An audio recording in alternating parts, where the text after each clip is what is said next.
Masal kayer. Kumusta? Kumusta? Kumusta? How are you? How are you? Kumusta tang tanan? So, I get inside in my room now. Katatapos lang magtrabaho, guys. Ang bulak ng inyong tahanan. So, before we will start for the main content this very evening, please click the subscribe button on your screen and hit like if you like my video and share it if you like.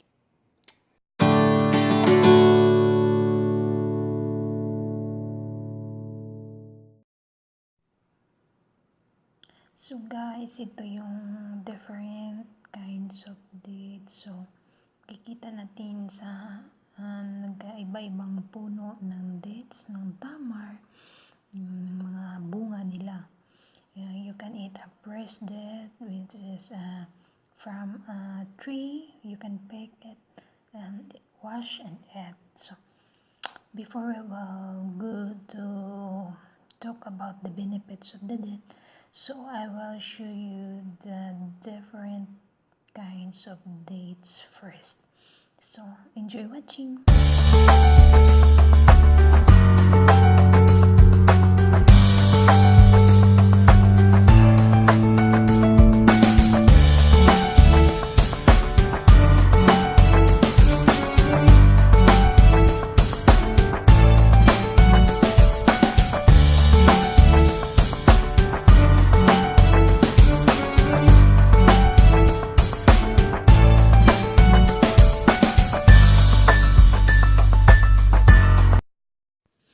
The benefits of eating dates.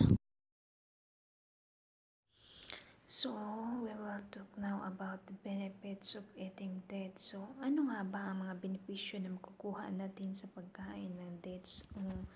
Nung tawagin natin sa Arabic ay tinatawag na tamar. So, ano nga ba? Bakit ba araw-araw kailangan silang kumakain ng dates dito sa Middle East? So, isa yung pinaka-importante na pagkain, lalo na pag Ramadan o kahit sa araw-araw nila, bawat pag-inom nila ng kape, ng gawa, so laging may kasamang dates. So ano nga ba ang mga benepisyo na makukuha natin sa pagkain ng dates? So ito siya. Ang dates ay mayroong potassium, magnesium, fiber, and vitamin B6. So, yan yung mga makukuha natin sa pagkain ng dates. Sa Arabic is tamar. So, and then, nakakatulong po siya sa ating utak, sa brain, and then sa heart para magiging yung flow ng blood natin sa heart. So, hindi daw heart attack. So, and then maganda din siya sa ating stomach, sa ating intestine, kasi pag nahihirapan kang magbawas ng yung dumi, kumakain ka ng dates, so nakakatulong din siya kasi soft siya, madali siya matunaw, nakakatulong siya ng paglabas na naglilinis siya sa loob ng ating katawan. And then nakakatulong din siya sa ating yung backbones natin, yung sa spinal cord, para daw hindi tayo magganun mabaluktot. So yan, kaya sila bihira ka lang makakita ng mga taga rito sa Middle East na baluktot, yung nakakuba yung mga kuba, kasi mahilig silang kumakain ng dates. Nakakatulong din siya sa ating bones. Then kung ikaw ay hindi na active yung sexual life mo, so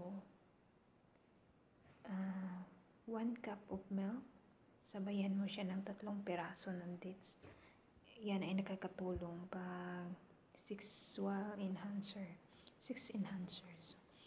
Nakakatulong makakatulong siya. So, huwag na kayong magtaka kung bakit active sila about sa 6 dito. So, yun pala. Yun pala. So, kung yan, marami tayong bukuha sa pagkain ng dates.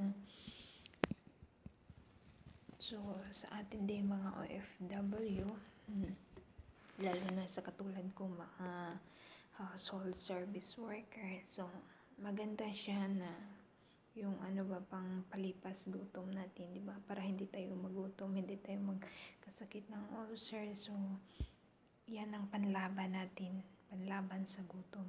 So, ako nga minsan, yan lang kinakain ko.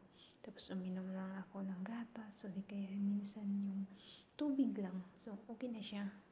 Hindi na ako magugutom yan. So, yan ang panlaban ng mga katulong dito sa Middle East. So, and about naman sa kung may diabetic ka, kung may diabetes ka, kung diabetic ka. So,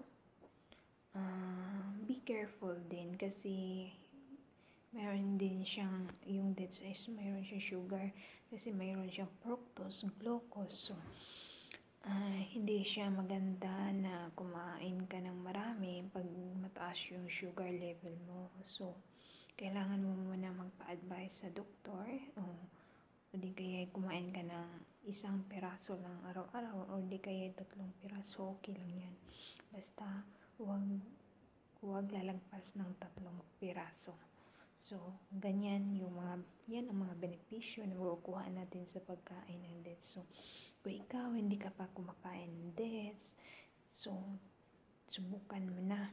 Simulan mo na ang kumain ng dates para maging malusog ang iyong katawan at maraming mga benepisyo na makukuha mo sa pagkain ng dates. So, thank you for watching.